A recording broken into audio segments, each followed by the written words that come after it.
toutes et à tous et bienvenue à l'Institut français de Madagascar pour cette rentrée avec l'Association des anciens de l'ENA à Madagascar et dans le cadre donc, de la collaboration avec l'Institut français ainsi que l'ambassade de France, la première conférence sur la thématique, l'intellectuel et la politique. Donc bienvenue dans notre salle pour ce premier événement pour cette rentrée 2017-2018. Peut-être me présenter, je suis Chantal Bousquet, la conseillère de coopération et d'action culturelle par intérim.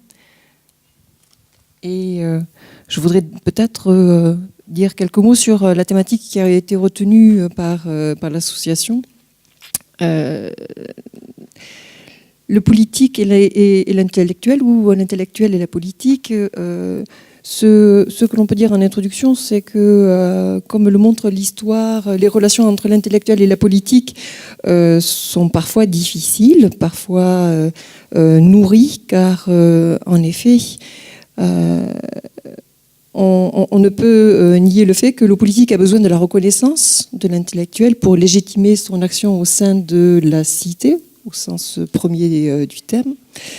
En effet, le politique apporte une garantie de vérité au politique qui est nécessaire pour faire avancer sa cause. Et en retour, l'intellectuel, lui, est tenté de voir dans la politique un instrument peut-être privilégié qui lui permettra de réaliser ses idées dans l'histoire. Donc reconnaissance de l'intellectuel et de ses idées par la politique et nécessité d'une lecture intellectuelle pour valider les actions. Nos intervenants vont débattre de ce lien nécessaire, ce lien peut-être à questionner sur la place de l'un par rapport à l'autre. Ce sont aujourd'hui donc Fanev Ratsimba, enseignant-chercheur à la faculté de droit de l'université de Tananarive, que nous accueillons.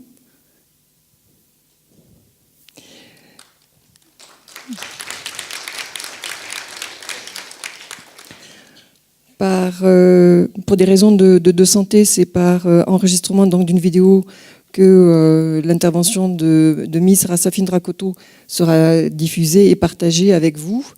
Et ensuite, notre troisième intervenant est le DG de Vatel Madagascar, Falieri Ramakavelo, présent également sur le... Les interventions seront modérées par Louvra Barry Rakoto Dravanou, qui est journaliste à l'Express de Madagascar, également administrateur chargé de la formation. Merci. Je laisse donc la parole à la modératrice. Oui, merci madame. Moi-même, je ne remercierai jamais assez l'association des anciens de l'ENA de m'avoir choisi pour modérer cette conférence débat aujourd'hui. La journaliste que je suis ne peut qu'être satisfaite d'avoir l'occasion d'écouter et d'entendre des intervenants de haut niveau, d'excellente qualité, que sont nos trois intervenants aujourd'hui, mais aussi d'avoir l'opportunité de recueillir les remarques, les feedbacks d'une assistance qui, je vois, est d'aussi bonne qualité. Et puis, on a un thème qui, mine de rien, nous interpelle. Et comme vous le savez, l'interpellation, c'est une excellente matière pour les journalistes. Alors, le thème aujourd'hui, c'est l'intellectuel et la politique. On ne pouvait mieux choisir de thème pour la rentrée. Comme l'a dit Madame le conseiller tout à l'heure, ce débat va nous accompagner en cette période de reprise où beaucoup d'entre nous semblent enclins à nous demander si ce que nous faisons contribue un peu, beaucoup, à l'épanouissement de la société. Et puis, dans un pays où on se dit qu'on a plus besoin de techniciens ou de technocrates, on se demande à quoi peut bien servir l'intellectuel, quel devrait être son rôle, est-ce qu'il doit avoir un rôle politique, quelles sont ses responsabilités, autant de questions auxquelles vont répondre nos trois intervenants. Pour commencer, nous allons écouter Monsieur Fanev Ratsimba, qui est un ancien élève de Saint-Cyr, un ancien officier de l'armée malgache. Il est aujourd'hui doctorant en sciences politiques et chercheur à l'université d'Antananarive au département droit. Monsieur Fanev Ratsimba, je vous en prie. Mesdames et messieurs, honorable assistance, avant de commencer, je tiens tout d'abord à adresser mes vifs remerciements à l'Association des anciens étudiants de l'École nationale d'administration et à ses partenaires de m'avoir invité et d'avoir organisé cette conférence. Je remercie également tous ceux qui sont présents ici cet après-midi. Évoquer la question des intellectuels n'est pas une chose aisée. En effet, ce concept élastique cristallise les passions et les débats en l'absence d'un consensus figé sur la nature et la portée du dit concept. Néanmoins, en raison du caractère opératoire du concept, en discuter et vous partager mes réflexions sur la question me semble plus que jamais d'actualité en raison des mutations en cours dans nos sociétés contemporaines.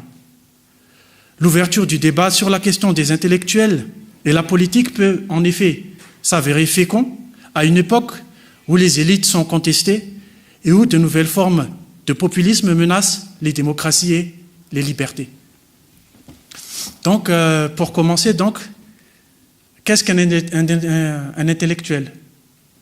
Donc, pour moi, un intellectuel, c'est avant tout, à l'instar des prophètes dans la Bible, c'est-à-dire les prophètes d'Israël, c'est-à-dire c'est quelqu'un qui va dire au peuple les vérités qu'il ne veut pas entendre.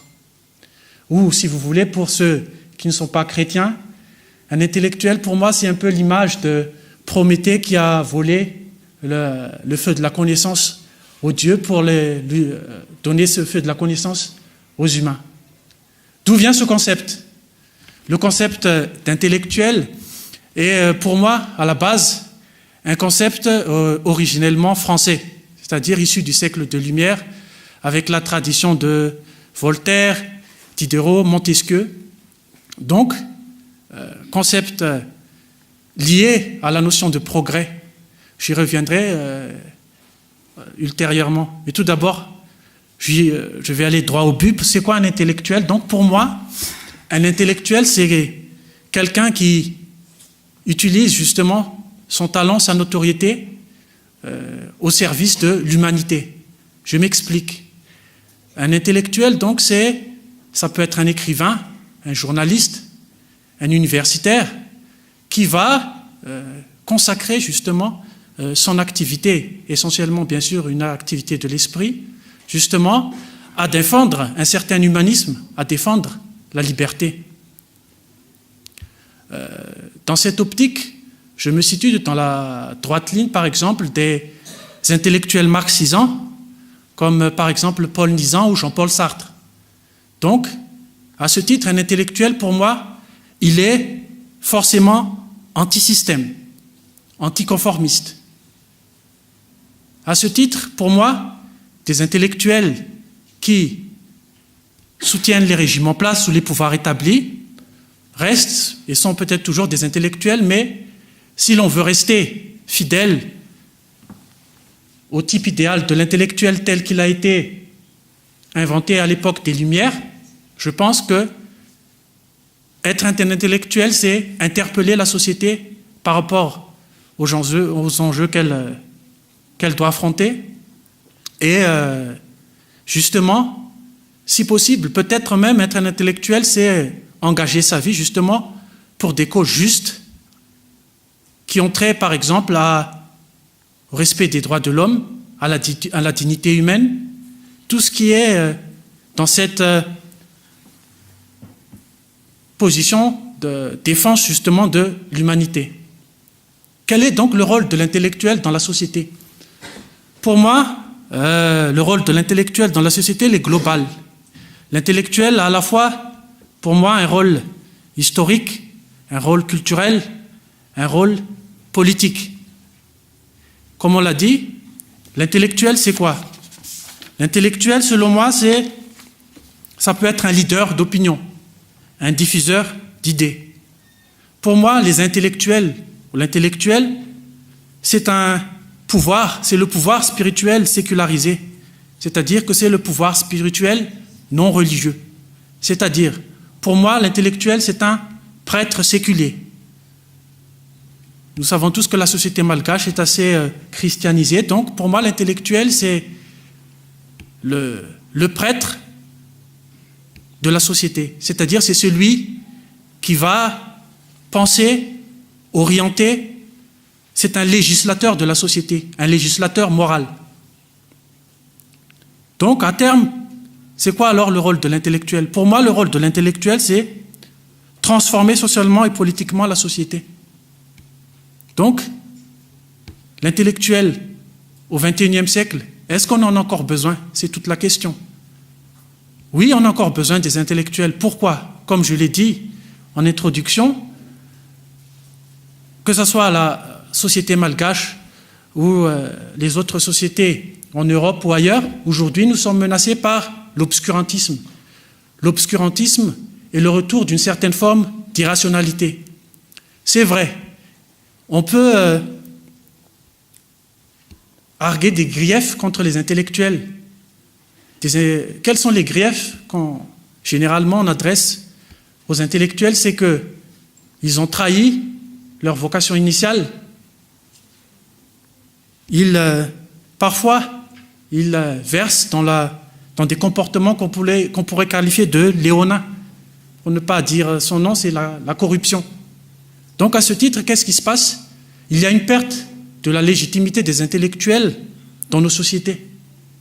Donc c'est pour ça que souvent, on se retrouve, notamment dans le domaine politique, avec des individus, des leaders politiques qui pratiquent la démagogie, le populisme, et qui préfèrent mentir, tout simplement, détourner les deniers publics par rapport et trahissant ainsi tous les idéaux démocratiques. Donc, finalement, l'intellectuel, à quoi il sert? L'intellectuel, donc, pour moi, c'est quoi? C'est également quelqu'un qui va empêcher justement la décadence de la civilisation. Pourquoi? Parce que, en tant qu'éclaireur, en tant que leader d'opinion, en tant qu'autorité morale, l'intellectuel, pour moi, donc, cette fonction qui est de parler à ses concitoyens, mobiliser toutes les ressources de la société pour essayer justement d'abonder dans le sens que l'intellectuel veut diriger la société. Et à ce titre, je rejoins le philosophe espagnol qui s'appelait Joseph Ortega y Gasset, qui disait que la société devrait être dirigée par des intellectuels généralistes et non spécialistes, justement. Pourquoi? Parce que notre société contemporaine est menacée par la conjonction de deux types de personnages, qui est l'homme masse et l'homme spécialisé. L'homme masse, quand on parle d'homme masse, on n'est pas dans la distinction de classe, je dirais plutôt que c'est l'homme qui n'arrive pas à s'élever au niveau de la civilisation à laquelle il prétend. L'homme spécialisé, c'est plutôt l'homme, l'expert, le spécialiste, qui va essayer d'être docte dans les domaines dans lesquels il n'est pas expert. Malheureusement, donc, qu'est-ce qui se passe dans nos sociétés aujourd'hui? C'est que nos sociétés ont perdu les vertus d'excellence et laissent place justement la direction de la société aux opportunistes et ceux qui préfèrent capituler intellectuellement. Ce qui m'amène donc à l'autre question, les intellectuels à Madagascar. La vraie question, c'est que y a-t-il encore des intellectuels à Madagascar? Peut-on vivre une intellectualité avec les paradigmes propres à notre sentimentalité de malgache? Moi, je dirais qu'il faut être dans une position intermédiaire, c'est-à-dire que être de culture malgache ne signifie pas forcément être anti-universel. Je m'explique. Certains diront tout est relatif. Mais pour moi, lorsque Einstein a mis en évidence la théorie de la relativité, la découverte de la théorie de la relativité n'a pas mis fin à la physique classique, celle de Newton. Donc je pense on peut être à la fois issu d'un pays moyen avancé, sous-développé comme Madagascar, mais en même temps raisonner avec des paradigmes occidentaux. Donc, je pense qu'il n'y a pas antinomie entre les problématiques que nous impose la société malgache actuellement ou la société globale en général et une intellectualité qui mêle à la fois les concepts occidentaux mais également toute la philosophie malagasy.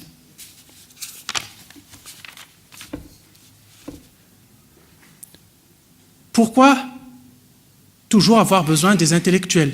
Pourquoi, en gros, pourquoi a-t-on encore aujourd'hui besoin de la médiation des élites intellectuelles? Pourquoi? Parce que, selon moi, si les élites intellectuelles échouent, notre société risque la déliquescence. Pourquoi? Parce que je pense qu'un intellectuel, qu'il soit ingénieur, qu'il soit sortant de l'ENA, qu'il soit militaire, a cette hauteur de vue que les masses n'ont pas. À ce titre, afin de pouvoir faire rayonner justement la lumière de la raison dans nos sociétés, il est indispensable de reconstruire un vivre ensemble harmonieux avec les intellectuels, mais également avec le peuple. Pourquoi? Il y a deux inconvénients à la démarche actuelle des intellectuels, l'élitisme et le populisme. Le peuple et les intellectuels ne doivent pas être deux réalités qui s'opposent, elles doivent être complémentaires. À ce titre, je pense que les intellectuels, et plus précisément les élites intellectuelles, devraient travailler leur relégitimation auprès de la masse populaire. De l'avenir de notre pays, du monde en général, en dépend. Par ailleurs, l'avènement des masses au sein de nos sociétés a entraîné une détérioration du processus de la sélection par la réussite des élites. Comme vous le savez, depuis Pareto, on sait qu'il y a une circulation des élites. Donc, c'est une loi sociologique. À ce titre, on ne pourra jamais empêcher les gens d'aspirer à l'ascension sociale. Donc, les intellectuels, toutes les aristocraties sont amenées à être décadentes. À ce titre, il faut préparer donc la relève. Donc, toute aristocratie, toutes les élites sont mortelles au même titre que les civilisations. À ce titre, il faudrait donc régénérer notre système éducatif et notre système universitaire pour justement préparer la voie à nos futures élites et contribuer ainsi à l'émergence d'une nouvelle génération d'élites intellectuelles intègres et patriotes pour notre pays. Ainsi donc s'achève mon intervention.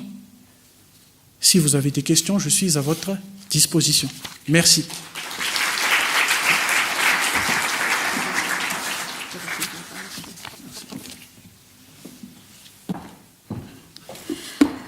Merci, Monsieur Fanevaratim.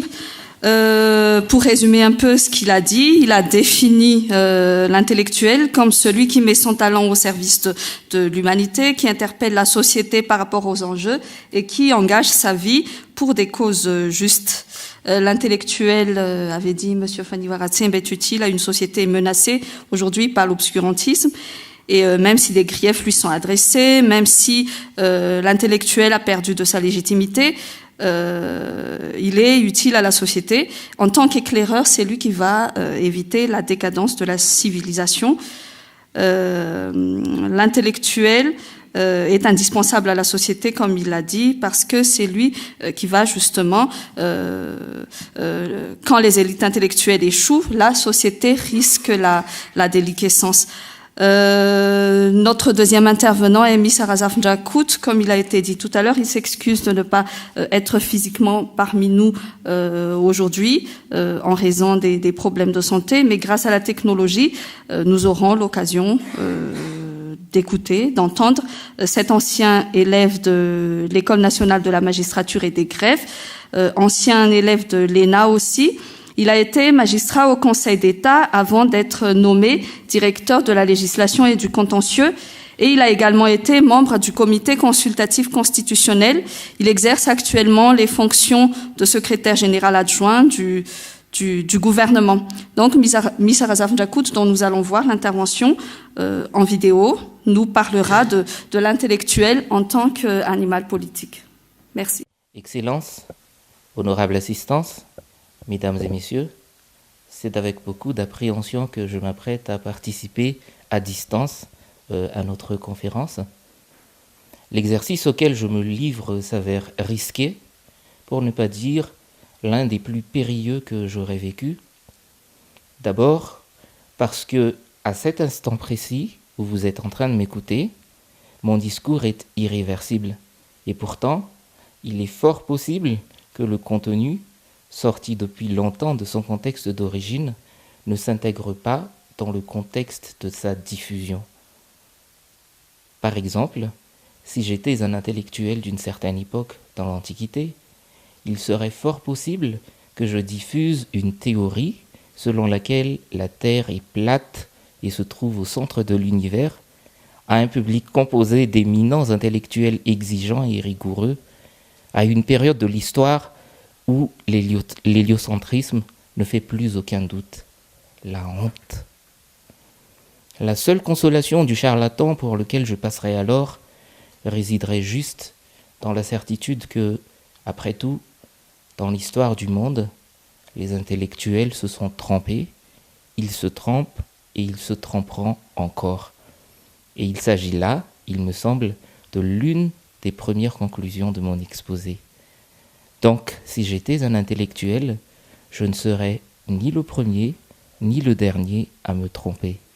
Je disais donc que l'exercice auquel je me livre est risqué, parce que, deuxièmement, je ne suis pas là, et je ne pourrai donc ni écouter vos remarques et vos réactions, ni participer à la discussion.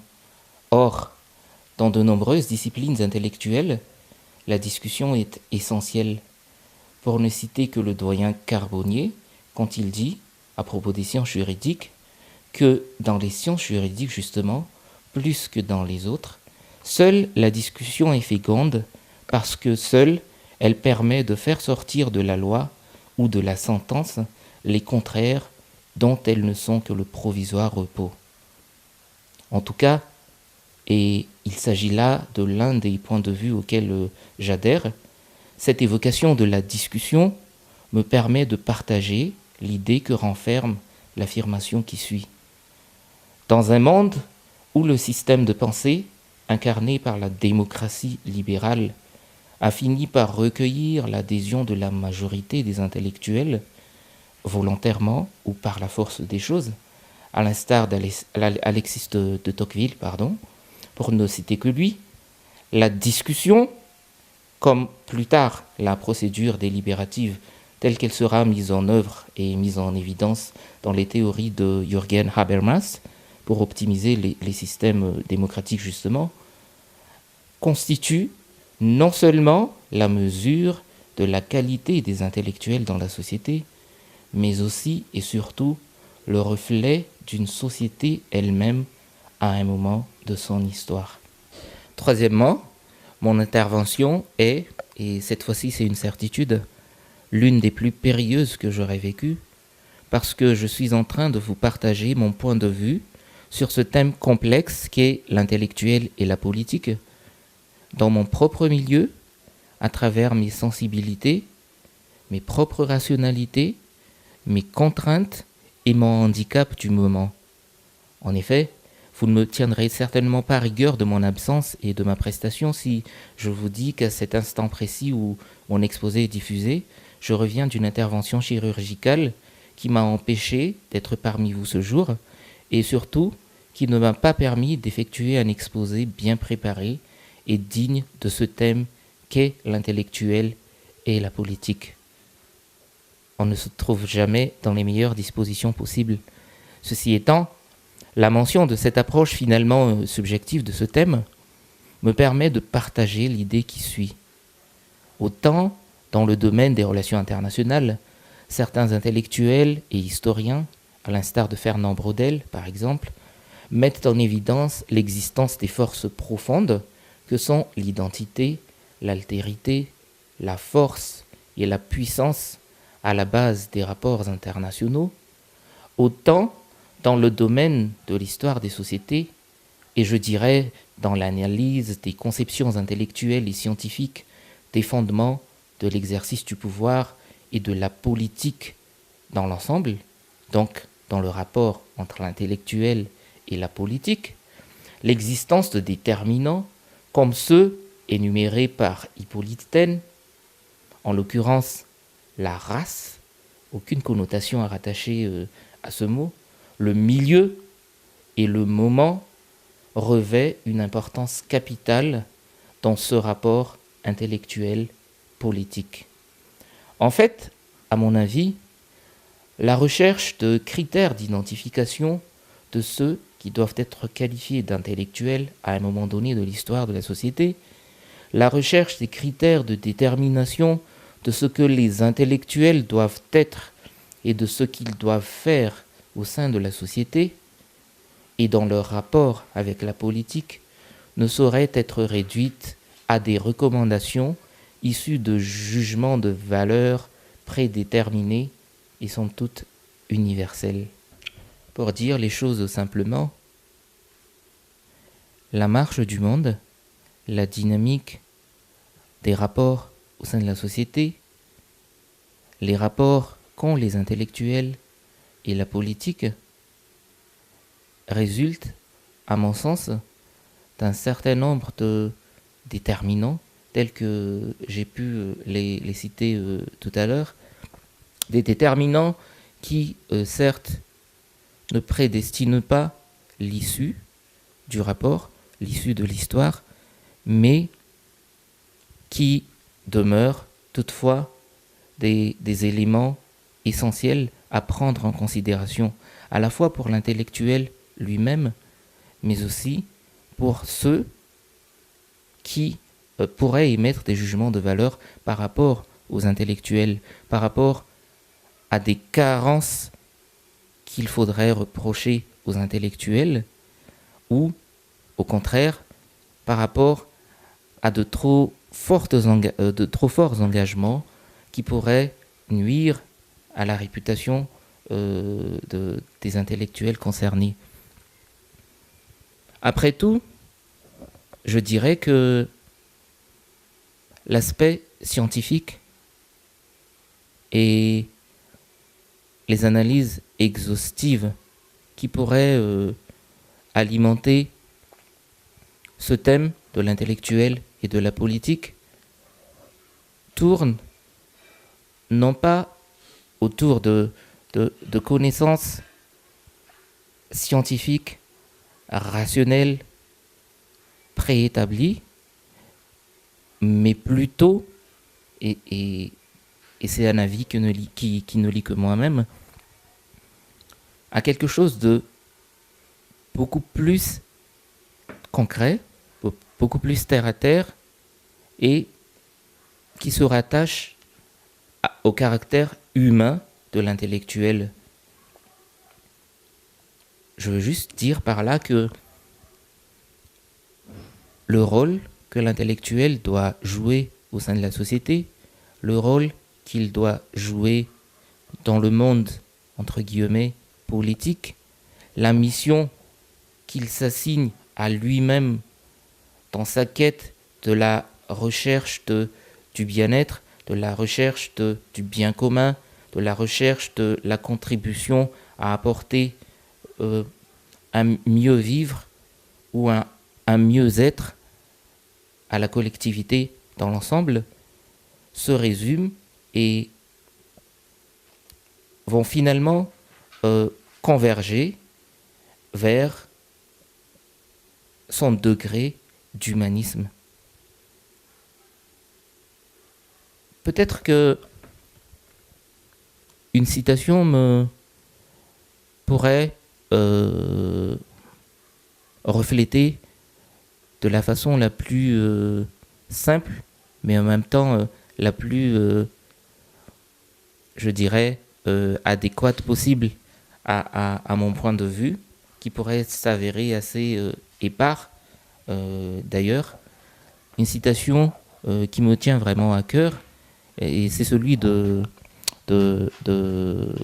c'est une phrase de Descartes, lorsqu'il dit à un moment donné « Car quiconque a une volonté ferme et constante d'user toujours de la raison, le mieux qu'il est en son pouvoir, et de faire en toutes ses actions ce qu'il juge être le meilleur, est véritablement sage autant que sa nature permet qu'il le soit. » Par rapport au thème que j'ai choisi, en l'occurrence l'intellectuel, un animal politique, l'idée que je partage est assez simple.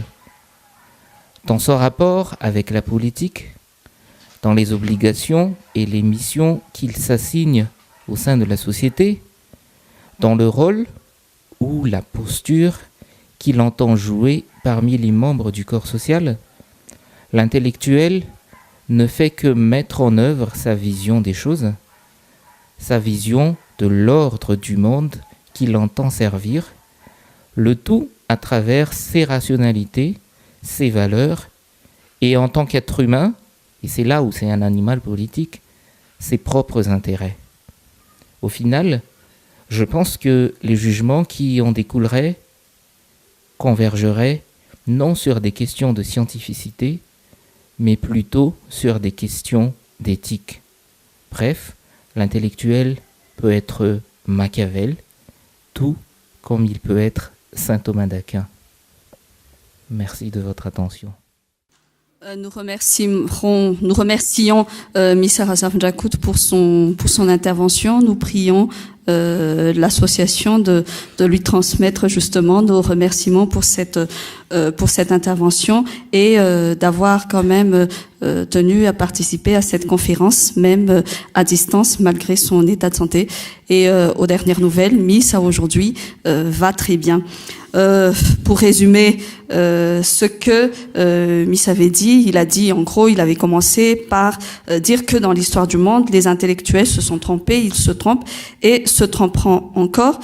Mais il a un rôle, le rôle qu'il doit jouer et la mission qu'il doit, sa mission au sein de la société converge surtout vers son degré d'humanisme. Et dans ce rôle, il met en œuvre sa vision des choses à travers ses rationalités et ses intérêts en tant que animal politique, d'où, a-t-il dit, l'importance de la question éthique. Notre troisième intervenant qui va parler des intellectuels malgaches face aux enjeux, aux grands enjeux internationaux aujourd'hui, est Monsieur Falira Machiavel qui est directeur général de Vatel, Madagascar.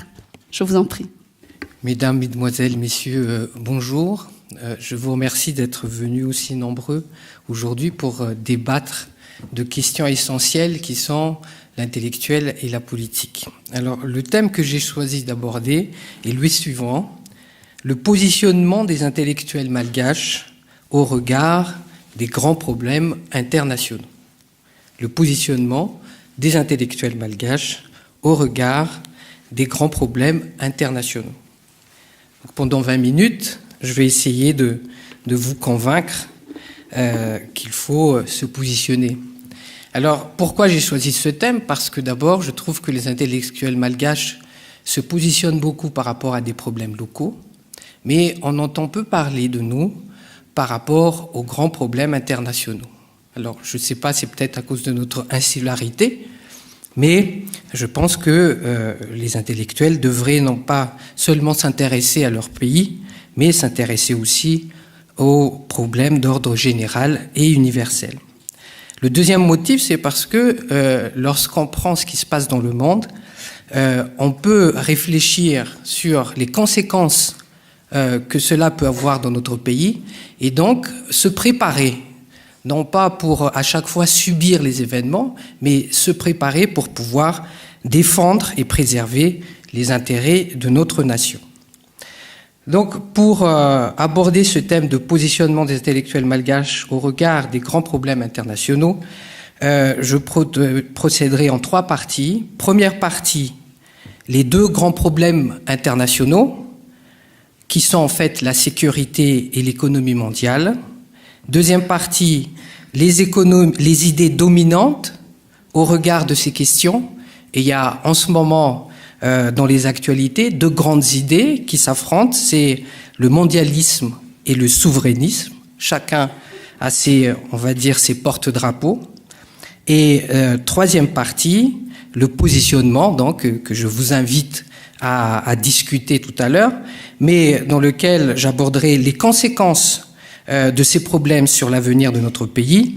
Et puis ensuite, je vous partagerai mes idées sous le titre « Un petit pays peut avoir de bonnes idées ». En ce qui concerne la première partie, les 2 grands problèmes internationaux, je commencerai donc par le problème de sécurité. Le problème de sécurité n'est pas en fait, les conflits ne sont pas nouveaux dans l'histoire de l'humanité, mais par rapport à ce qui se passe actuellement, la gravité a considérablement changé. Alors, d'abord, les éléments constants dans les conflits dans le monde, et bien ensuite, je vous dirai qu'est-ce qui a changé et qui amène au fait qu'on est quand même face à un événement assez dangereux. Donc, les éléments constants dans les conflits dans le monde, ce sont les conflits territoriaux. Ceux-là, on sait les gérer. Récemment, on en a eu, que ce soit en Syrie ou dans d'autres pays. Les conflits à caractère économique, comme la guerre en Irak, on sait que pour partie c'était pour le pétrole. Et les conflits à caractère ethnique, on en a eu au Rwanda, récemment, pareil qu'il risque d'en avoir en Birmanie. Et cela, on arrive à les gérer. C'est triste, mais on arrive encore à les gérer. Ce qui est nouveau depuis quelque temps, c'est 3 éléments. Le premier, c'est la persistance de la menace nucléaire dans le vocabulaire des grands dirigeants internationaux. Pour tous ceux qui regardent un peu les actualités, voient bien les joutes, les échanges verbaux qu'il y a eu entre le président de la Corée du Nord et le président des États-Unis. Avant, parler du nucléaire était tabou, parce qu'on sait que ça amène à la catastrophe mondiale, à la destruction du monde. Maintenant, on a l'impression que non seulement c'est quelque chose qui fait partie du langage courant, donc de la stratégie courante des grands pays, mais on dirait que ça ne fait plus peur à personne de brandir la menace nucléaire et de exercer donc des tirs nucléaires. Le deuxième élément nouveau qui fait vraiment peur, c'est l'irrationalité des dirigeants.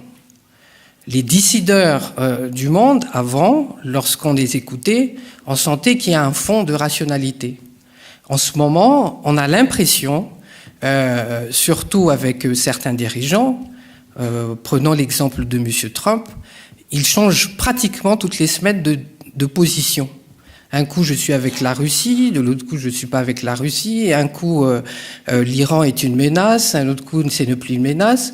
Avec la Corée du Nord, on va vous détruire, puis après, c'est la diplomatie. Donc, c'est quand même assez dangereux que le président de la première puissance mondiale se manifeste comme personne qui n'est pas très stable, en tout cas dans ses positionnements politiques. Et la troisième menace qu'on voit, c'est l'intelligence artificielle. Alors, il y a eu beaucoup d'intellectuels comme Elon Musk, comme Stephen Hawking, comme Bill Gates, qui ont parlé de cette intelligence artificielle comme une menace parce que, en fait, avec le bond technologique que nous avons, on parle aujourd'hui de ce qu'on appelle la singularité technologique. Singularité technologique, ça veut dire que, à un certain moment, les ordinateurs vont être tellement, vont dépasser l'intelligence de l'homme, si bien qu'ils sont susceptibles de contrôler, en fait, notre vie, et donc contrôler les décisions et peut-être provoquer des guerres. Alors c'est des situations, l'intelligence artificielle, pour ceux qui ne sont pas au courant, existe déjà.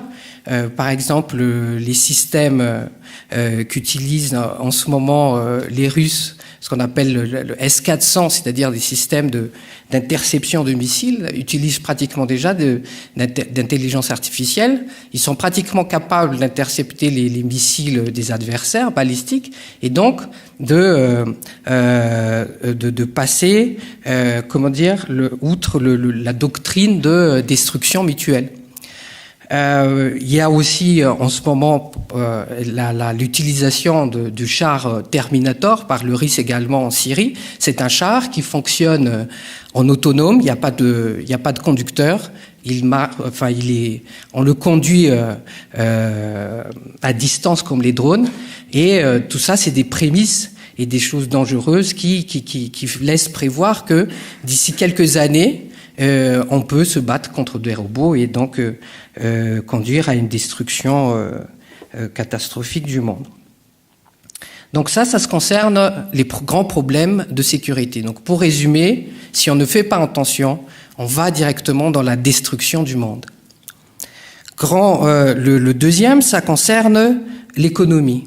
Et l'économie, pareil, il y a des problèmes classiques, il y a des problèmes nouveaux sur lesquels il faut se pencher parce que ça peut entraîner aussi des problèmes catastrophiques.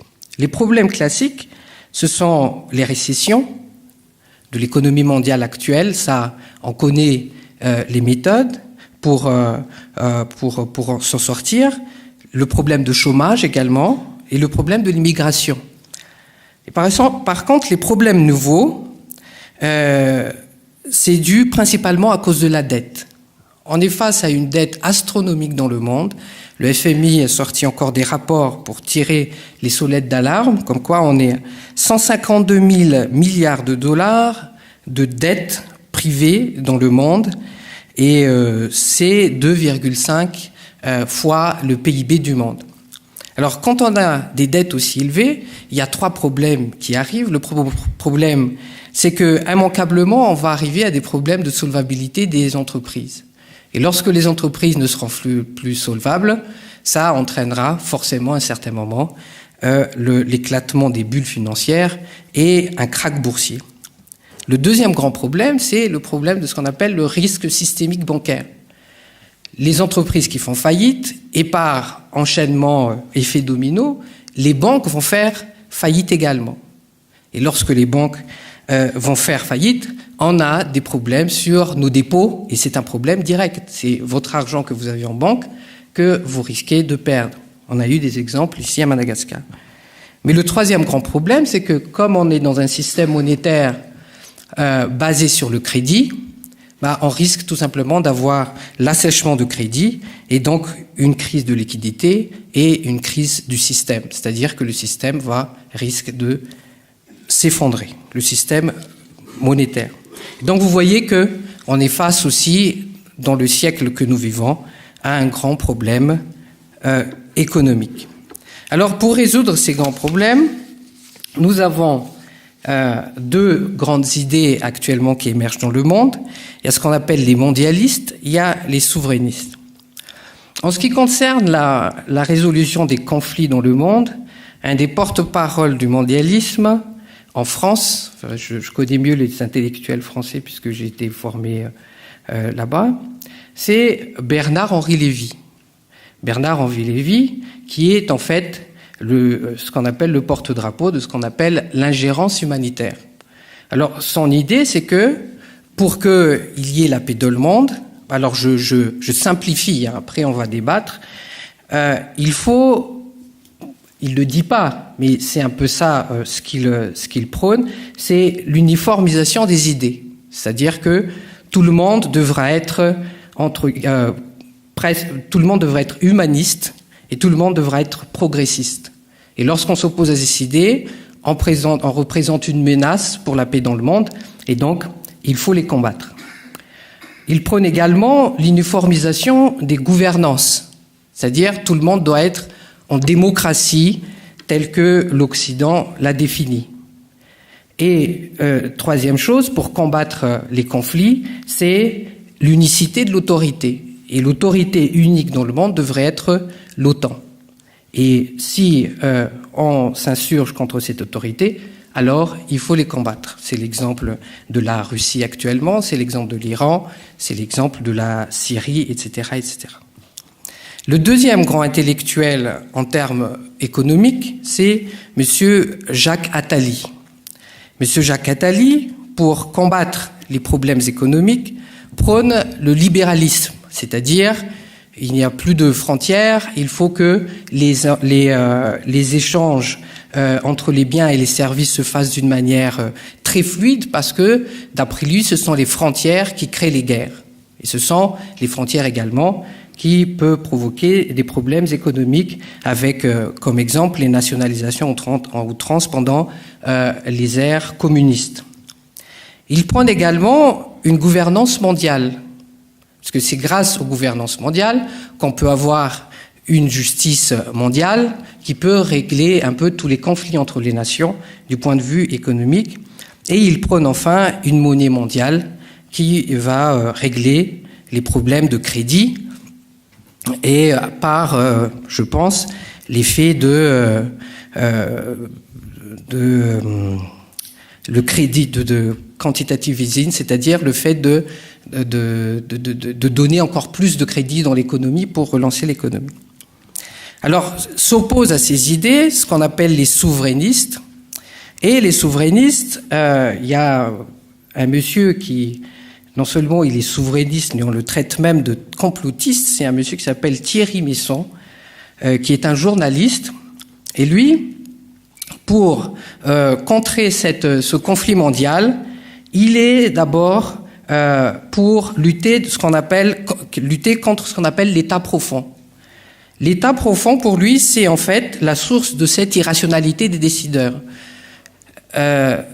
Si, par exemple, Donald Trump n'arrive plus à décider d'une manière rationnelle, c'est que face à lui, il a l'état profond, c'est-à-dire c'est en fait le complexe militaro-industriel composé par la CIA, les grandes manufactures industrielles, qui imposent leurs idées et qui parfois s'opposent aux idées de ceux qui gouvernent et qui, en fait, source de plusieurs conflits dans le monde. Deuxièmement, il est contre ce qu'on appelle l'ingérence humanitaire, c'est-à-dire que pour lui, pour arrêter les guerres, il faut absolument arrêter les ingérences. C'est-à-dire, par exemple, en Libye, lorsqu'on disait que le président libyen est dictateur, on est intervenu pour mettre fin à la dictature, mais c'est encore pire. C'est devenu le chaos en Libye, et les gens qui avaient un niveau de vie très élevé avant, aujourd'hui, vivent dans l'insécurité et dans le dénouement total. Et il prône enfin le retour à la souveraineté des nations, c'est-à-dire que chaque nation a le droit de décider par elle-même de son avenir. Deuxième intellectuel français qui est assez connu en ce moment, c'est monsieur Jacques Sapir, qui est un économiste et que lui, il prône au niveau économique le retour aux monnaies nationales. Pour lui, l'euro est la source des problèmes en Europe et donc pour retrouver la santé économique des grandes puissances et donc pour retrouver la santé économique dans le monde, puisque c'est les grandes puissances qui entraînent le monde, il faut sortir de l'euro ou carrément abolir l'euro et revenir aux monnaies nationales. Il est également favorable à l'interventionnisme étatique. Comme c'est un monsieur qui a beaucoup travaillé dans sa jeunesse dans le problème économique russe, il a identifié qu'une des solutions qui a permis à la Russie de vaincre sa crise économique après l'effondrement du mur de Berlin de 1991, c'était une certaine interventionnisme de l'État et qui fait que maintenant l'économie russe, comme son armée, est devenue a retrouvé sa place de grande puissance. Et enfin, il est pour ce qu'on appelle la régulation de l'immigration, qui permet au moins aux ouvriers locaux, nationaux, de trouver du travail en ce temps de crise. Donc, pour résumer, par rapport aux grands problèmes de catastrophe nucléaire et de crise économique, crise monétaire générale, il Il y a ceux qui pensent qu'il faut un gouvernement mondial et une monnaie mondiale. Je vous ai donné les raisons tout à l'heure. Et puis d'autres qui pensent qu'il faut beaucoup plus revenir à la souveraineté des États et aux monnaies nationales. Alors, quelles conséquences tout ça peut avoir sur notre petite île? En termes de sécurité, les conflits des grandes puissances, au minimum, va avoir des problèmes de conflits que je qualifierais de géopolitique à Madagascar. C'est-à-dire que dès lors que les grands pays se préparent à la guerre, ils vont certainement chercher des ressources, donc ils vont venir dans les pays en voie de développement, comme chez nous, il y a beaucoup de ressources, que ce soit l'uranium, que ce soit des ressources stratégiques. Et puis il y a, à Madagascar particulièrement, on est dans une route maritime stratégique, au carrefour de routes maritimes stratégiques, et donc là, les conflits géopolitiques au niveau mondial vont certainement se transposer chez nous.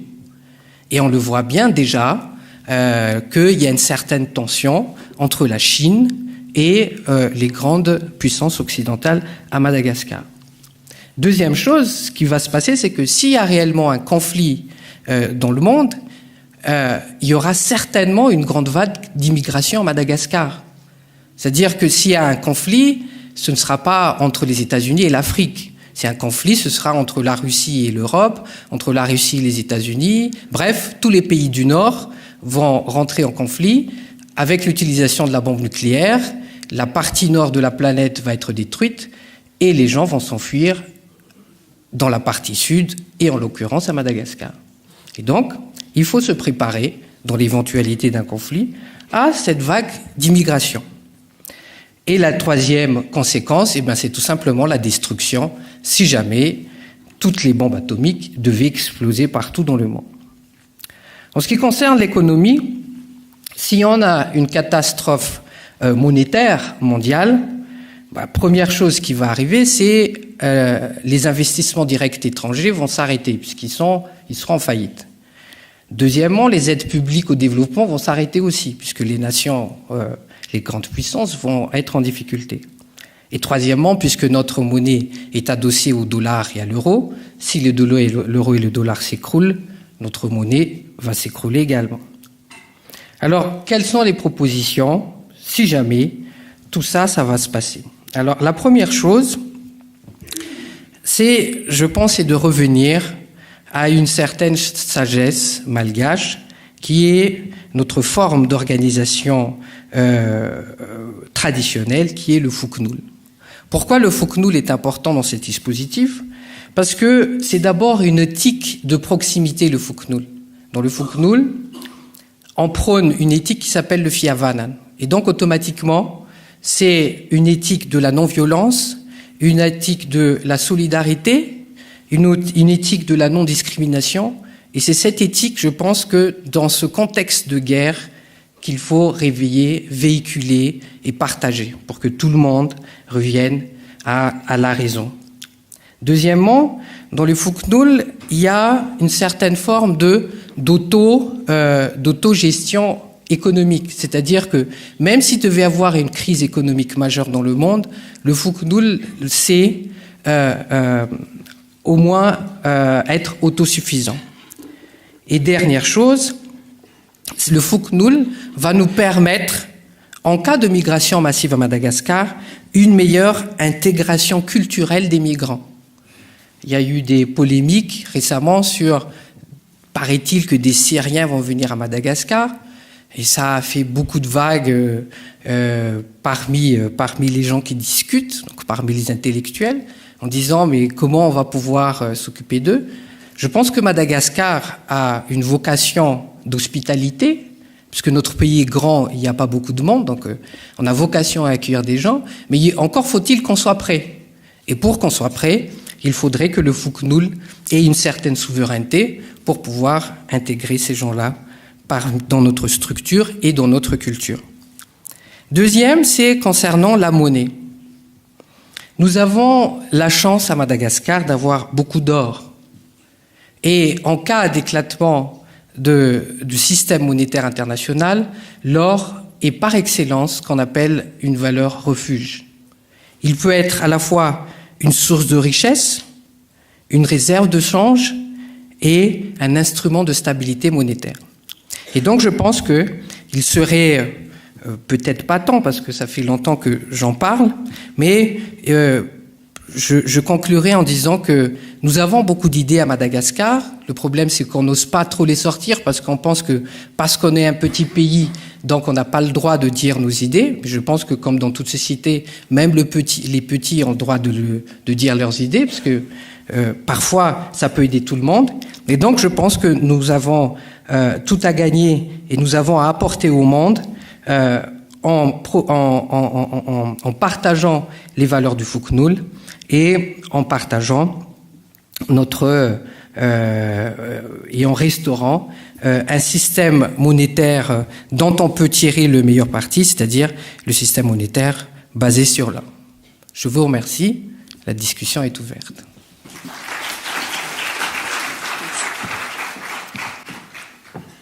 Merci Monsieur Falieri Ramakavel qui nous a parlé du positionnement de l'intellectuel malgache au regard des grands problèmes internationaux.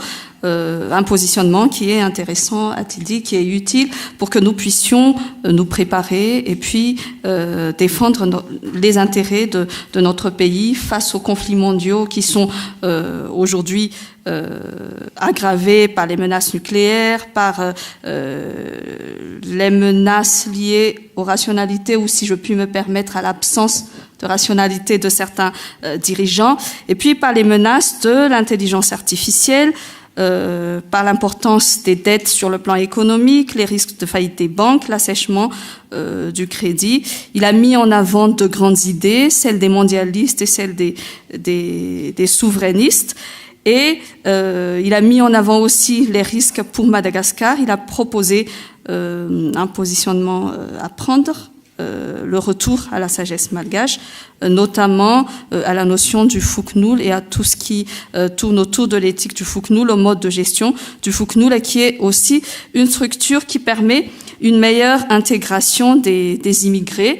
Il a aussi évoqué une solution monétaire par rapport à l'or.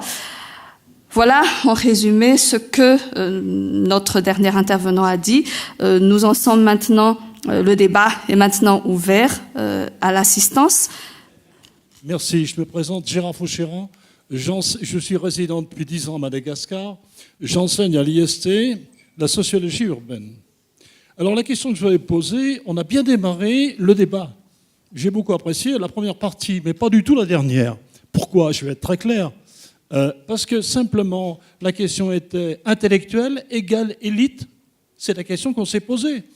Alors, je viens de faire 2 séjours à Tattamalaz, je vous dirai où c'est après, et à Fandrine. Vous avez deviné. Tattamalaz, 5600 habitants.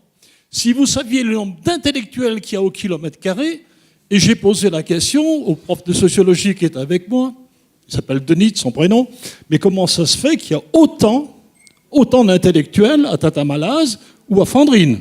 On est bien d'accord.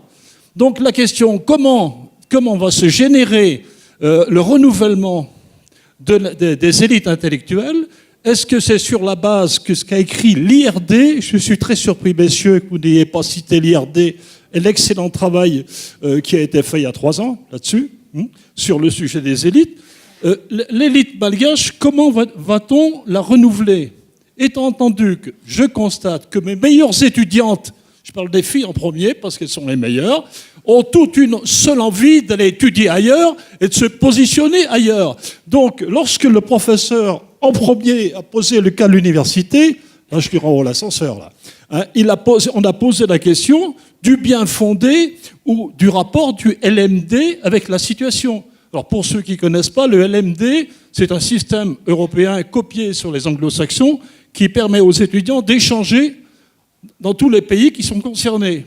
Mais mes élèves, quand ils veulent partir en France, ils ont un Master 2, on leur dit, en France ou ailleurs en Europe, vous repartez en Master 1. Alors je pose la question en représentant l'université, comment peut-on accepter ça? C'est peut-être le vrai sujet de la formation de nos jeunes qui sont là, nos jeunes intellectuels. Merci pour la parole. Je suis Rivellino. Je suis le secrétaire général de l'association Namana. Ma question est, comment nous pourrions rassembler toutes les intellos malgaches afin que nous devenions une force vive qui serait écoutée et qui sauront participer à la vie active de notre nation pour que nous puissions renouveler et rassembler, en termes de rassemblement, toutes les intellos à Madagascar. Merci. Oui, je voulais juste répondre au comment rassembler les intellectuels. Je pense qu'il faut rassembler autour d'une idée, et c'est un peu ça d'ailleurs le débat d'aujourd'hui, c'est essayer de trouver des idées rassembleurs. Parce que je ne pense pas que le fait de se rassembler toujours derrière une personne soit la meilleure solution. Il faut se rassembler derrière une idée. Et moi, l'idée que je propose, c'est que Madagascar a sa place dans le monde. Il faut la trouver, cette place. Quelle est notre place dans le monde? Le fait de dire Madagascar est pauvre, c'est pas une place dans le monde. Ça, c'est un état de fait. Je pense qu'on va pas tout le temps rester pauvre. Par contre, il faut qu'on sache quelle est la place de notre pays. Quand je vais à l'ambassade de France et écouter l'ambassadeur de France faire son discours, à chaque fois, il ne manque pas de dire la France a sa place dans le monde. Même le président Macron vient de le dire. Et il se considère comme étant la lumière culturelle du monde. C'est la France qui est à l'avant-garde de la culture. Et donc, ils connaissent leur place. Nous, quelle est notre place dans le monde? À quoi on sert? Et donc, le jour où on aura déterminé ça, on déterminera les moyens pour trouver notre place. Et c'est pour ça que je lance ce débat.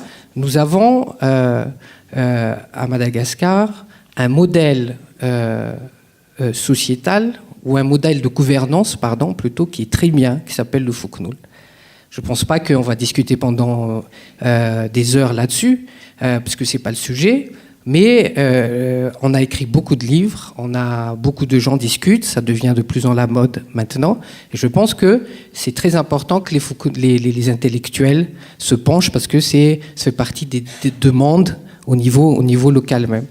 Et donc, dès lors qu'on aura trouvé cette idée, à quoi on sert, on peut nous rassembler. Je vous remercie. Merci. Professeur Elie Rafid Narif, je suis enseignant universitaire et académicien en même temps. Et intellectuel, pour moi, ça pourrait être étymologie, ça a un rapport aussi avec l'intelligence, qui a pour étymologie intelligere, et qui signifie comprendre. Alors, sincèrement, je ne comprends plus qu'est-ce qui se passe en ce moment dans le monde, et surtout à Madagascar. À l'indépendance, on était encore gosse, on avait dit, les gouvernants de l'époque disaient, nous sommes parmi les 5 pays les plus riches d'Afrique subsaharienne. Maintenant, on dit qu'on est parmi les 5 pays les plus pauvres du monde. Alors je ne comprends plus. Alors qui dit comprendre, c'est quelqu'un qui comprend, les causes, les problèmes, donc c'est capable de comprendre, donc capable de trouver des solutions à ces problèmes. Or, les problèmes persistent. Il y a dégénérescence, dégradation du Fiavan, comme vous dites, dégradation du Fuknul, comme vous dites, alors je ne comprends plus. Alors, est-ce qu'il y a ici, dans sa salle, est-ce qu'il y a ici à Madagascar des intellectuels donc, qui sont capables de comprendre les causes de ces problèmes et de trouver des solutions à ces problèmes? Merci. Rakout Safir Soua, je suis un ancien de l'ENA, promotion Alan Turing. Monsieur Hanch, bonjour. Alors, il y avait une question de Monsieur Fouchéran qui n'a pas été répondue. C'était par rapport à la formation des élites et aussi à la promotion des élites. À mon avis, ce qui manque à Madagascar, en fait, c'est une certaine objectivation des processus de ressources humaines en général. Pour avoir été dans une administration française, enfin, la direction générale de l'administration et la fonction publique il n'y a pas très longtemps, et puis pour avoir été aussi directeur des ressources humaines dans un ministère à Madagascar, j'ai remarqué qu'il y a quand même un monde de différence entre vraiment la gestion des processus de ressources humaines. Donc ça commence justement par la formation des élites. Ce que j'ai remarqué, parce que j'ai été dans des écoles à Madagascar et puis j'ai été dans des écoles en France, ce que j'ai remarqué, c'est que à Madagascar déjà, il y a un déficit de littérature scientifique par rapport à tout ce qui est système éducatif, système administratif. Il n'y a aucune littérature scientifique à part ce que vous avez cité tout à l'heure, c'était l'IRD par l'intermédiaire de Madame Mireille Razaf-Dakout et Monsieur François Roubaud, qui font des études récurrentes sur Madagascar. Mais à part eux, j'en vois pas beaucoup. Il y a certainement Toav Naralam Maï et Monsieur Sylvain Ranzala aussi qui écrivent beaucoup, mais ce sont des domaines un petit peu plus différents. Et bon, c'est toujours bien d'écrire, hein, mais il faut aussi se faire publier et aussi se faire lire. Et surtout se faire lire par le public visé. Et c'est ce que j'ai remarqué à Madagascar aussi, c'est que les jeunes ne lisent plus. Mais on ne lit plus du tout. On se contente juste on va dire ça, des mots qui buzzent. Voilà. On dit, bon allez, les Syriens vont arriver. Ça y est, sur Facebook, tout le monde parle. On ne sait même pas, on ne connaît pas, c'est quoi les tenants, les aboutissants, est-ce que c'est vrai, est-ce que c'est faux, on ne cherche pas à savoir, c'est quoi l'immigration, c'est quoi l'UNHCR, c'est quoi... On dit tout et n'importe quoi. Donc on se forge une opinion sur des oui-dire. Mais on ne va pas chercher l'information là où elle se trouve réellement. Donc à mon avis, il y a beaucoup de choses à arranger encore dans ce pays pour qu'on arrive vraiment à trouver de véritables élites, quoi. Voilà. Merci. Si je puis m'exprimer ainsi. Est-ce qu'il y a des intellectuels à Madagascar? Je pense que oui, puisque pour moi, l'intellectuel, c'est celui qui utilise l'esprit et les mots comme matière d'œuvre pour faire quelque chose, pour réaliser son œuvre. Il travaille à partir du travail de l'esprit. C'est ça l'intellectuel. Et il a comme mission justement de chercher ce qui est juste, ce qui est bon, ce qui est vrai, pour améliorer la vie de la société. Donc est-ce qu'il y a ça à Madagascar? Bien sûr. Par contre, est-ce qu'ils peuvent parler?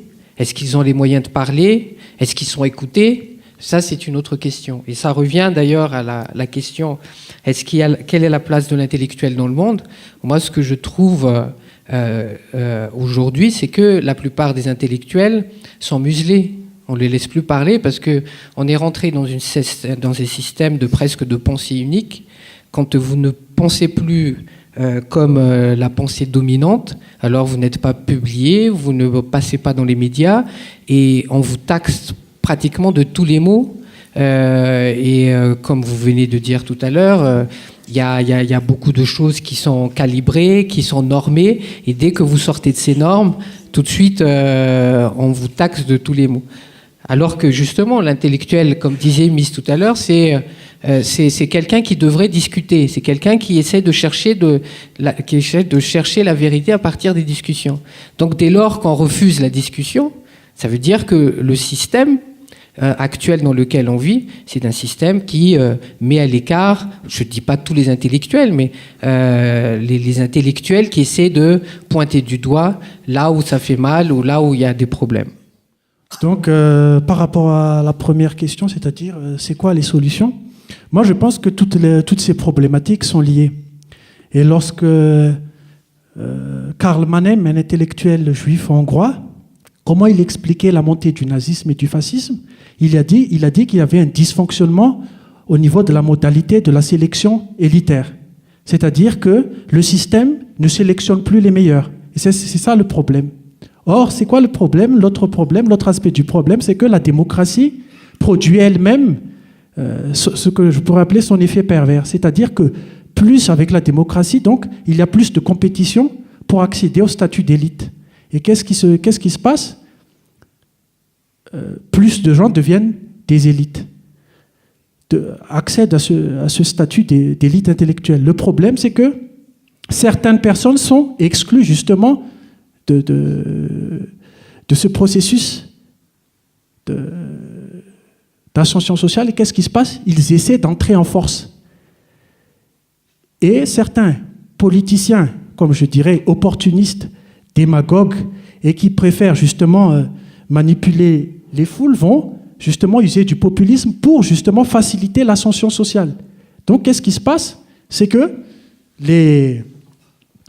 certaines personnes qui ne devraient pas accéder au statut d'élite intellectuelle y accèdent par la force, par la corruption.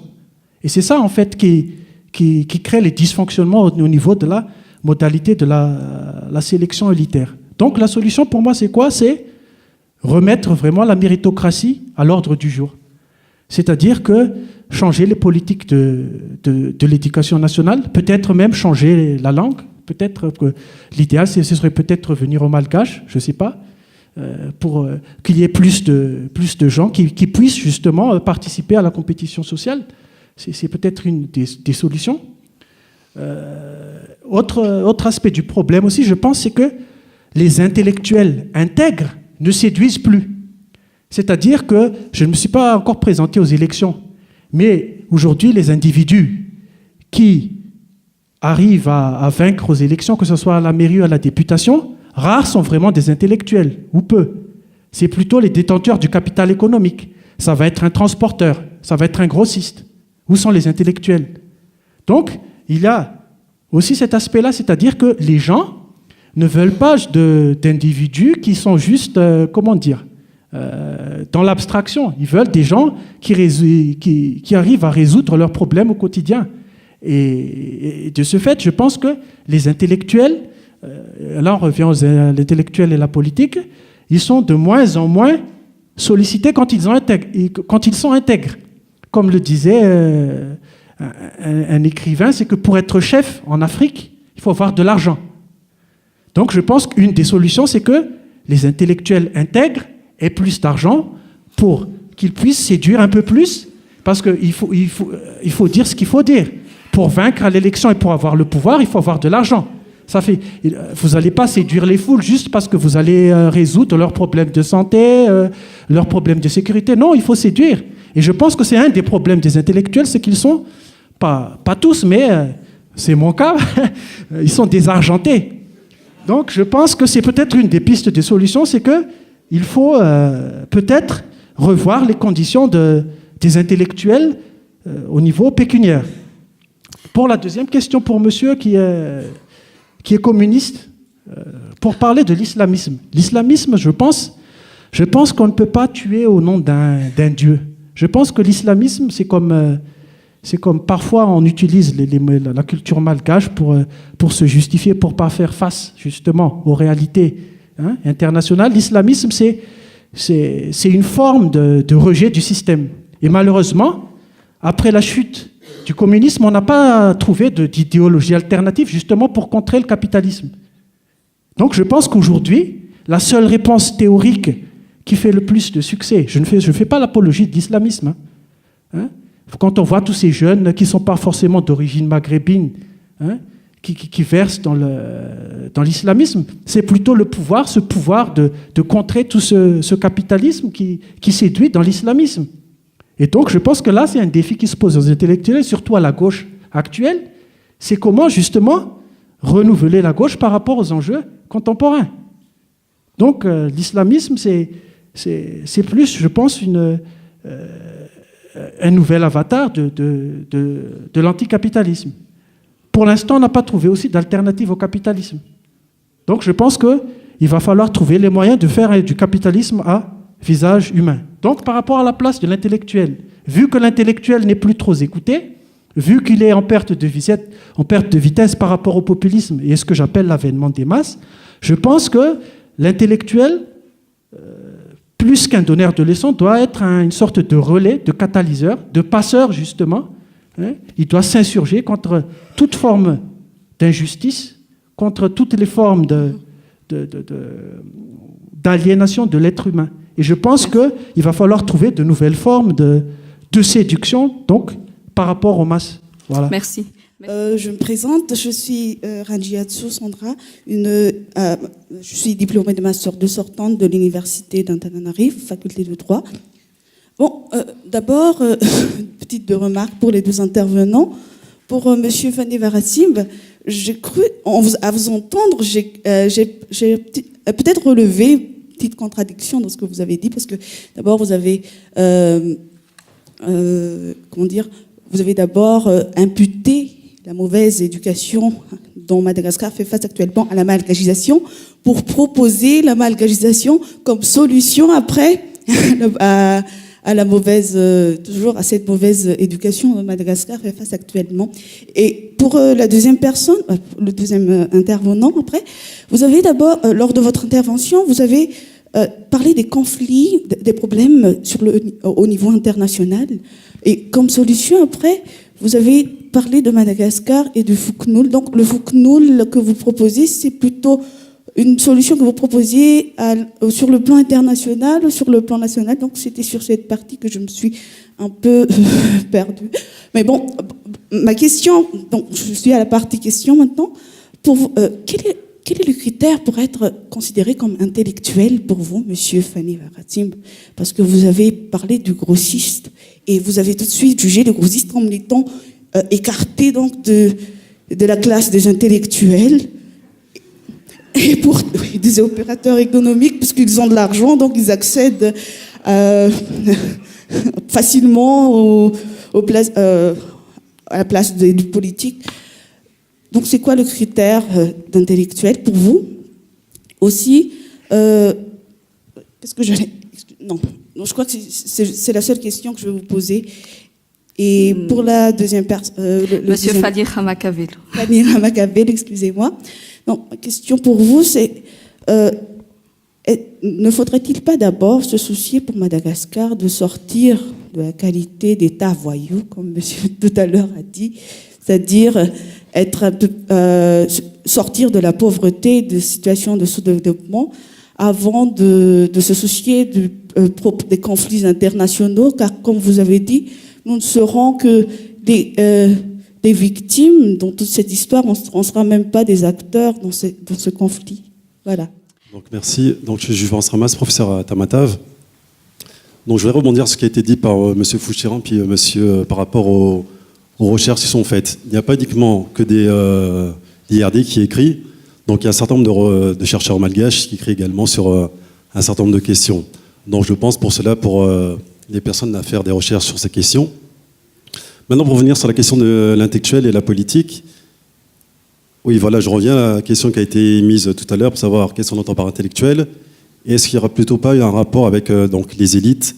Donc il y a différents types d'élites, les élites académiques, on peut parler politiques, militaires, religieuses ou alors économiques. Et donc c'est par rapport peut-être avec cette distinction, on pourra comprendre un certain nombre de choses et de voir aussi la question de rationalité. Donc on a parlé d'irrationalité. J'aimerais bien comprendre qu'est-ce qu'on entend par cela, parce que la rationalité, par exemple, si on prend les élites à Madagascar, les élites politiques, leur rationalité peut être différente de la nôtre. Maintenant, vous parlez de ces élites par rapport à la conservation du pouvoir. Elles sont dans cette conservation du pouvoir. Donc elles sont là pour rester au pouvoir avec leur rationalité. Maintenant, aussi pour voir quelle est la question de lutte des classes, pour moi, je pense qu'on est plus dans la question de lutte éducative, donc entre des classes éducatives. Donc cela rejoint les questions d'éducation. Donc les politiques éducatives doivent être mises en place par l'État. Donc il peut expliquer également pourquoi est-ce que les jeunes liraient moins. Si on va dans les bibliothèques universitaires, donc moi j'enseigne à Tamatave, on a donc un manque d'ouvrages. Donc aussi bien pour les enseignants que pour donc, les étudiants. Donc c'est peut-être maintenant, si on regarde le monde, donc il y a un historien français, Emmanuel Todd, qui a sorti un livre récemment où il parle donc de cette stratification au niveau de la société entre les élites de masse qui sont diplômées et l'ensemble de la société, donc des personnes qui auront fait des études mais à un niveau primaire. Donc on a cette distinction entre les gens ayant fait des études supérieures, poussées, donc bac plus 4, bac plus 5, voire bac plus 8, et les personnes qui sont à un niveau beaucoup plus bas. Donc je pense que c'est plutôt peut-être là qu'il faut voir. Mais ensuite, dépendant du contexte, si on regarde Madagascar, Madagascar est composé à 80% de ruraux. Donc voir maintenant comment ces personnes qui constituent donc l'importante majorité de la population, quel est son niveau d'éducation. Donc je pense que c'est sur ce point-là qu'il faudrait voir, peut-être expliquer donc ce déficit en matière de développement et les considérations que nous avons en tant qu'intellectuels, élites, en matière de mondialisation. Bien entendu, quand on parle de mondialisation, on ne peut pas vivre en marge de la mondialisation. On est dans un village planétaire, dans un monde globalisé, donc on doit être dans cette hybridation et essayer d'agir dans ce sens. Merci. Ralamson Fiermanam, master 1 en droit public et sciences politiques. Alors, pour introduire ce petit échange, je vais utiliser d'abord 2 citations qui me plaisent beaucoup. La première est de Frantz Fanon lorsqu'il dit « Chaque génération a une mission et il doit la remplir ou la trahir. » La seconde, c'est celle de Malcolm X lorsqu'il dit que la puissance ne respecte que la puissance. Alors, où je veux en venir ? On a parlé des jeunes tout à l'heure et il faut savoir qu'à Madagascar, la population est essentiellement jeune. Je suis né dans les années 90, ce qui veut dire que quelque part, j'ai lu des livres, j'ai vu la télévision, j'ai été éduqué à la télévision et j'ai vu Internet arriver de loin ou tous les autres antiques, tous les autres outils de communication pour pouvoir les maîtriser.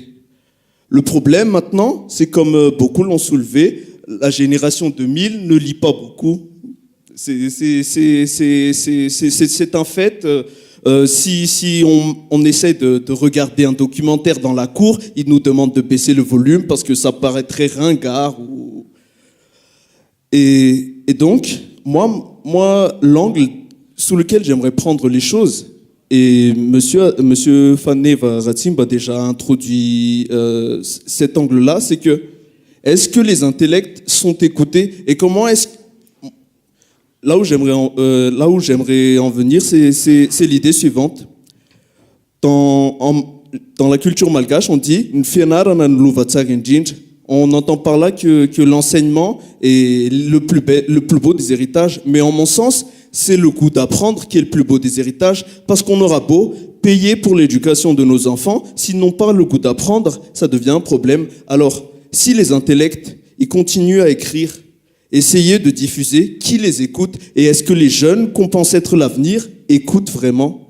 Ma question c'est comment cultiver le goût d'apprendre auprès des jeunes vu qu'on est plus ou moins tous d'accord qu'ils représentent l'avenir et que c'est parmi cette génération que seront formés les futurs intellects. Pour y répondre plus ou moins, je n'ai pas la prétention d'être parfait ou je ne suis encore qu'en master 1.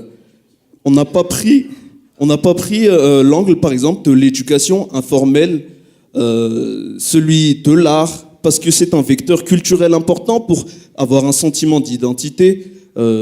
Et ce genre de conférence aborde énormément l'aspect de l'éducation sous son angle, comment dire ça, institutionnel, alors que, sans vouloir nous rabaisser ou quoi, faire des comparatifs avec ce qui se passe à l'étranger. Pour ceux qui connaissent les conférences TED, Technique, Education and Design, où les intellects ne se limitent pas uniquement à des universitaires, mais parmi eux, il y a des artistes ou des gens qui ont des simples réflexions intéressantes, par exemple des poètes et tout ça. Et ma question, et je ne la pose pas uniquement aux intervenants, mais c'est une réflexion, c'est un échange, c'est un partage. Comment cultiver le goût d'apprendre au sein des jeunes ? Voilà, merci. Bonjour tout le monde, je m'appelle Radavidson Mejkanien. Je suis étudiante en psychologie sociale à l'université d'Antananarivo. Je suis en L3. Je me suis intéressée par cette conférence et puis j'ai entendu tout à l'heure que les politiciens sont tous des... Il a dit grossistes et je sais pas, je me souviens pas. Je pense que les gens écoutent plus, les écoutent plutôt parce que peut-être qu'ils sont communs et que leur langage leur correspond. Et puis, peut-être que les intellectuels ont un langage spécifique que les gens ne comprennent pas et donc les gens n'écoutent pas. Et puis, pour le développement à Madagascar, je pense que nous avons les projets qui ont été déjà présentés.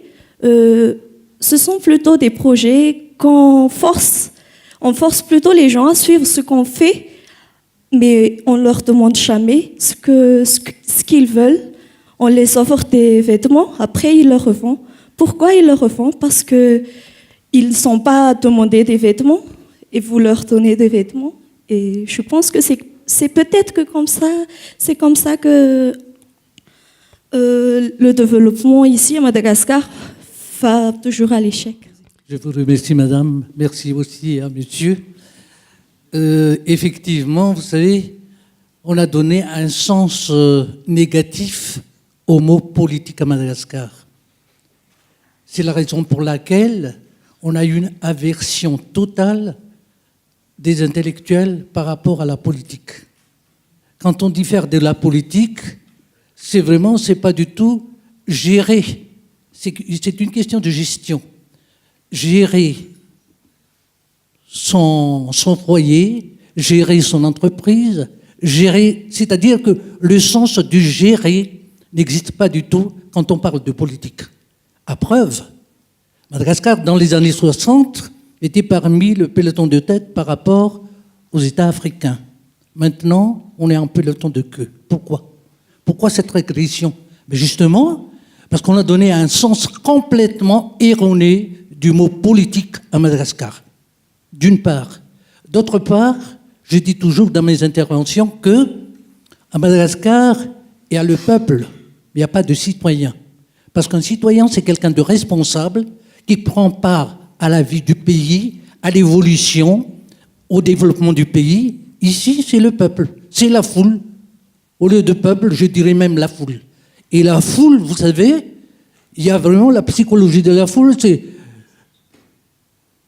Vous me pardonnerez si je dirais, la foule, c'est comme un troupeau de moutons. Ça ne réfléchit pas. Je m'excuse, mais c'est ça là. Parce que de toute façon, et en plus à Madagascar, on ne tire pas du tout des leçons de ce qui n'allait pas, de ce qui ne va pas, mais on continue dans la foulée tout ce qui a été négatif dans la gestion d'un pays. Et c'est ça à Madagascar. Et c'est la raison pour laquelle, quand j'ai vu intellectuel et politique, c'est vraiment une antinomie entre l'intellectuel et la politique à Madagascar. Parler de participation des intellectuels à la politique à Madagascar, c'est quelque chose vraiment de non-sens, je dirais. C'est pas qu'il n'y a pas du tout d'intellectuels à Madagascar, il y en a beaucoup. À preuve, l'existence de l'université.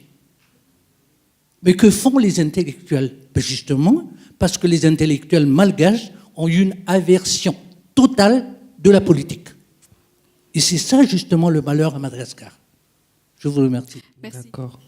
On va commencer par le coup d'apprendre. Donc c'est les parents qui le donnent, hein. C'est le rôle des parents. Et puis deuxièmement, si les parents ne le donnent pas, ben, c'est la vie qui vous l'apprendra. Si vous n'apprenez pas, ben, vous aurez du mal à réussir, puisque un des leviers de la productivité, c'est la formation. Donc c'est la vie qui vous l'apprendra vous-même. Deuxièmement, c'est est-ce que les intellectuels sont-ils écoutés à Madagascar ? Ben, je pense que non.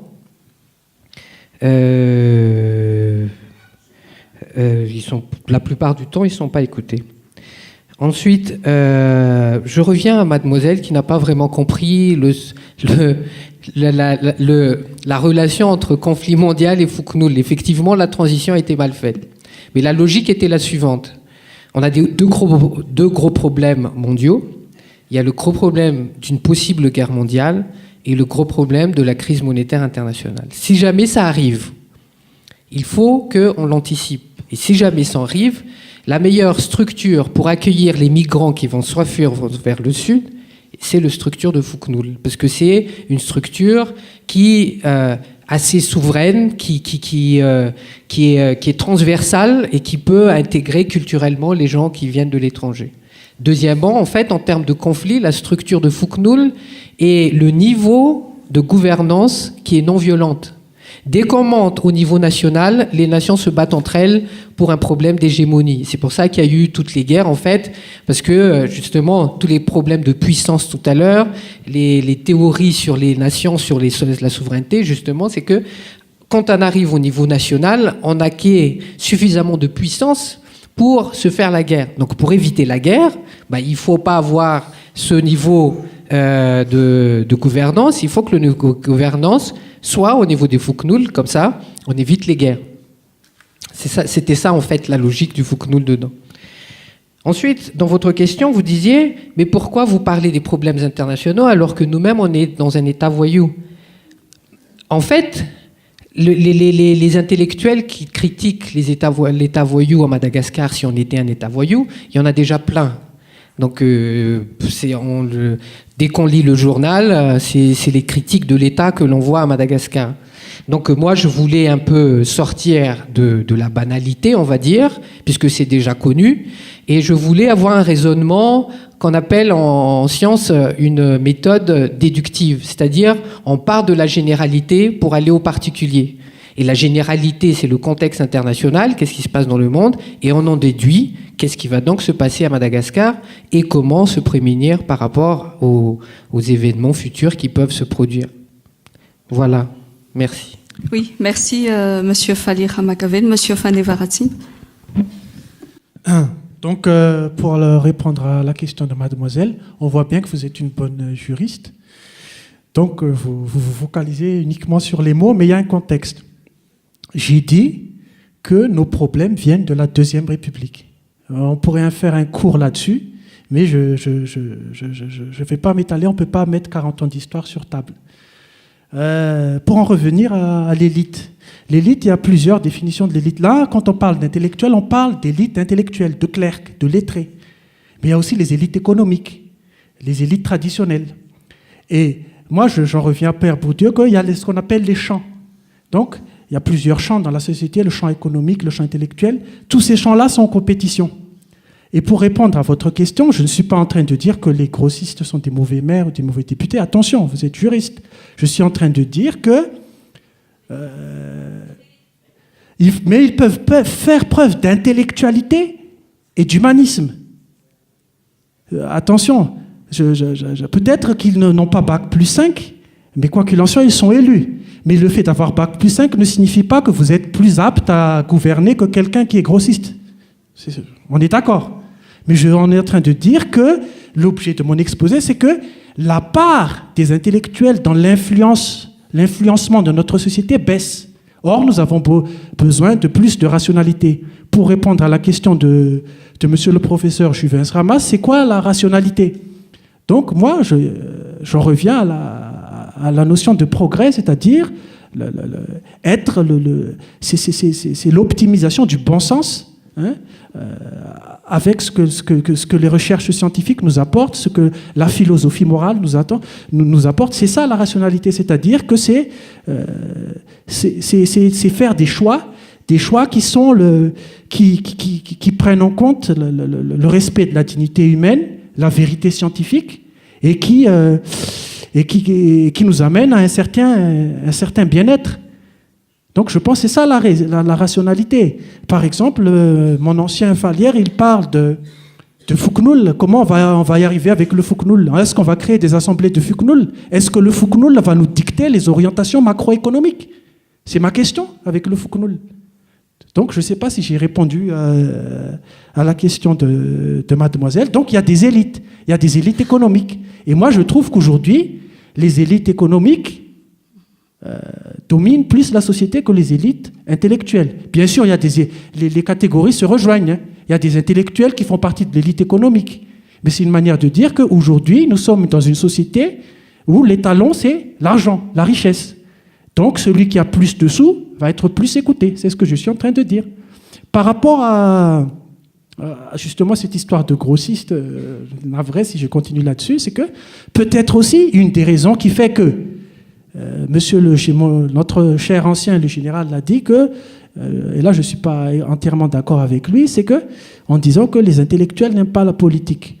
Moi je dis que, je reviens un peu en arrière, c'est que le problème c'est que les intellectuels intègres, ceux qui ne font pas de compromis n'aiment pas la politique. Mais par contre les intellectuels qui veulent faire du compromis, ils s'en sortent en politique. C'est comme récemment, il y avait une conférence de la YLTP, de Young Leadership, qui disait que les jeunes en politique, que les jeunes ne sont pas intégrés en politique. Les jeunes sont intégrés en politique, mais il y a une différence. Les jeunes qui veulent se compromettre réussissent en politique. Les jeunes qui ont des principes, qui ne veulent pas faire de corruption, hein, qui veulent toujours avoir des principes humanistes, ils ne gagnent pas aux élections. Il y a une différence. Donc ceux qui sont de côté, moi je fais une distinction, hein, intègre et pas intègre. Ceux qui sont intègres ont du mal à percer. Du moins, c'est mon point de vue. Donc, pour en revenir à la question de mademoiselle, c'est que peut-être aussi que ce que proposent les intellectuels intègres comme vision n'intéresse pas le malgache moyen. C'est-à-dire que c'est le quotidien, c'est l'argent, c'est les hadiths avec le fianakavine. Donc les gens veulent du terre-à-terre, des politiciens qui arrivent à résoudre leurs problèmes au quotidien. Donc je pense que c'est une question de besoin. Peut-être que la société, c'est une question que je pose, hein, la société n'a pas besoin de gens intègres. Peut-être, c'est une question. Pour dire en malgache, mais si la ni ulla tsoza ni ulla marina zany fa ulla azo anaovana maromaro tiraisana ulla azo ifanarahana. C'est le besoin de la société. Je pense, c'est une question que je pose. Voilà. Comment s'en sortir? Je pense il faut réhabiliter la puissance. Notre éminent ancien a parlé de souveraineté. Il faut être nationaliste, mais il faut être nationaliste intelligemment. C'est-à-dire restaurer la puissance de notre pays. Pour ça, et là je suis d'accord avec le sortant de l'ENA, M. Herzog, c'est qu'il faut travailler les ressources humaines. C'est-à-dire qu'on aura, comme dit Mao Zedong, monsieur le communiste, qu'il n'y a de richesse que d'hommes. On aura beau faire construire des institutions, construire des écoles, si on ne travaille pas sur l'humain, on ne s'en sortira jamais. Et donc là, c'est tout le monde qui est concerné. C'est les parents, la famille. Emmanuel Todd a d'ailleurs écrit là-dessus l'importance de la famille, du noyau familial dans la transmission des valeurs. Après, c'est la famille, peut-être l'Église, peut-être les sociétés ésotériques. Tout le monde doit se donner la main pour travailler l'humain. Je pense que c'est là la solution, monsieur. C'est qu'il faut travailler l'humain. Mais en tout cas, je pense que, comme vous dites, pendant les années 60, on était au même niveau que la Corée du Sud. Comment se fait-il qu'à partir de 72-75, il y a eu un déclin? La seule différence, ceux qui étaient là pendant la Première République étaient là aussi à la Deuxième République. La seule différence, c'est que les Français sont partis. À nous de nous poser la question, pourquoi quand c'est nous qui avons pris les choses en main, on a fait l'enseignement malgache, donc toute cette génération-là a fait l'enseignement malgache. Normalement, donc, ce ne sont pas des aliénés. Donc, normalement, ça devait être la génération, quand vous parlez de génération, monsieur, ça devait être la génération la plus épanouie, ceux qui étaient pendant la Deuxième République socialiste révolutionnaire. Et si je me trompe, ce sont eux qui sont aux responsabilités. Donc, la solution pour moi, il y a un livre qui s'appelle « Apprendre à apprendre ».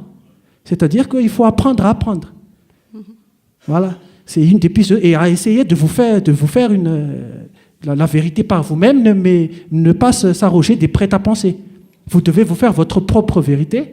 Je pense que c'est une des pistes de solution. Voilà. Merci. Merci beaucoup, Monsieur Fanevaratim. Malgré les divergences de vues et de points de vue qu'on avait cet après-midi, nous nous sommes quand même tous rendus compte que les intellectuels sont indispensables à la société.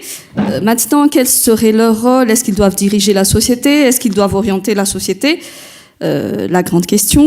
Mais Madagascar, dans tous les cas, a des intellectuels, ou du moins des gens qui réfléchissent, qui ont des idées, et qui se positionnent par rapport aux enjeux locaux, peut-être un peu moins par rapport aux enjeux mondiaux, mais encore faut-il que ces gens-là soient écoutés, qu'ils soient publiés, qu'ils aient la volonté de discuter.